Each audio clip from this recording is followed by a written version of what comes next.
ලොකු තඩි අලි ඉන්නවා.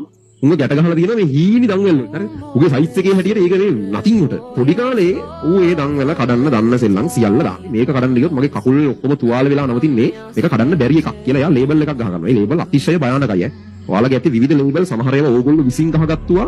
සමහරු පිටස්තන අය විසින් අලවපුවා. ඒ කිසිම ලේබල් එකක් වැලිඩ් නෑ. ඔය අලියා ලොකු වෙලා දැන් එන ලොකු එකෙක්. හැබැයි උගේ අර මානසිකත්වයේ පොඩි කාලේ තිබ්බේක උට මේ දන්වැල කඩන්න බැරි හිනා අමුතු එකක් මේක කියන එක තාම තියෙනවා.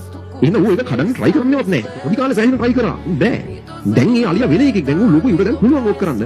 හැබැයි අර ලේබල් එක නිසා අර හැදිලා තියෙන මානසිකත්වයේ ඌ කොටු වෙලා ඉන්න නිසා ඌක කඩන්න try කරන්නේවත් නැහැ. මෙතන ඕන තරම් අය ඇති. ඕගොල්ලෝ ගහගත්ත ලේබල් ඇති පොඩි කාලේ. වෙන වෙන ගුරුවරු ගහපු ලේබල් එක උඹලා බැරි යෝ.